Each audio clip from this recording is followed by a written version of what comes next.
চলো আজ তোমাদেরকে একটা যুদ্ধ জয়ের দিন শেয়ার করি।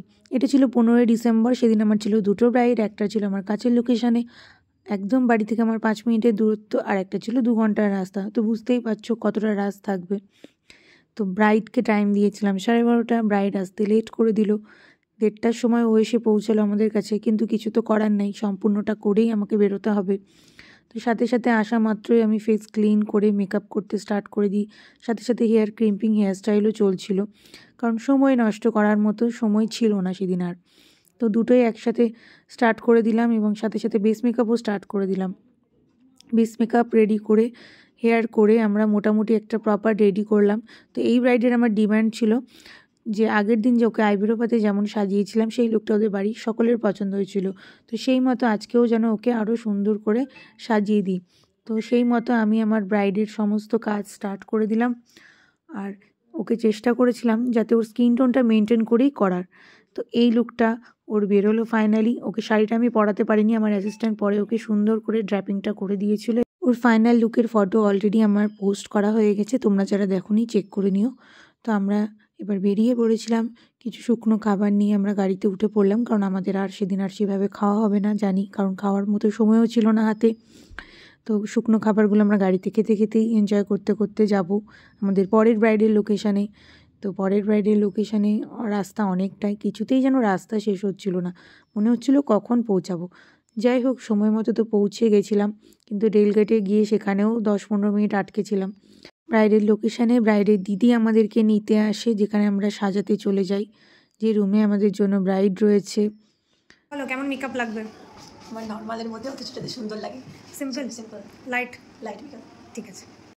তো আমার এই ব্রাইডকে আজকে সাজানোর পর তোমরাই দেখে বলো তো কোন সেলিব্রিটি অ্যাক্ট্রেসের মতো লাগছিল আমার এই ব্রাইডকে দেখতে।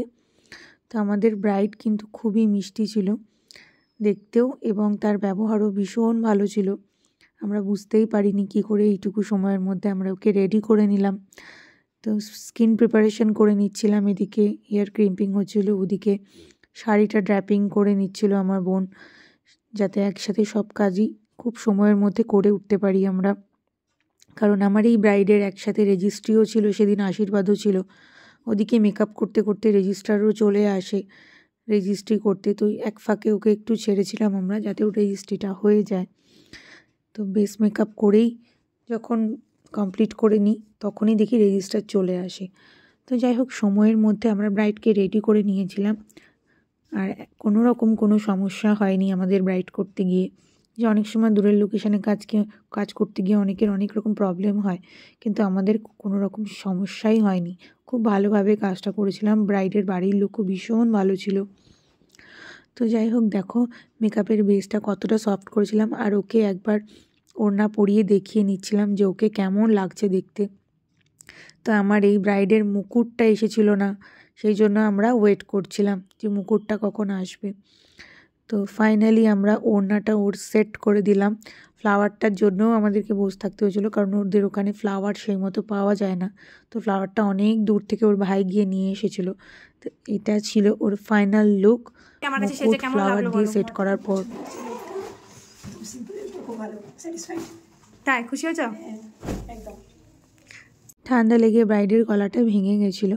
তো আমরা রেডি করে বেরিয়ে পড়লাম, বাড়ি ফিরবো। অনেকটা রাস্তা, বাড়ি ফিরতে ফিরতে প্রায় 9:30 বেজে গেল আমাদের। তো আমার আজকের এই দুটো ব্রাইডকে তোমাদের কেমন লাগলো তোমরা কিন্তু অবশ্যই জানিও।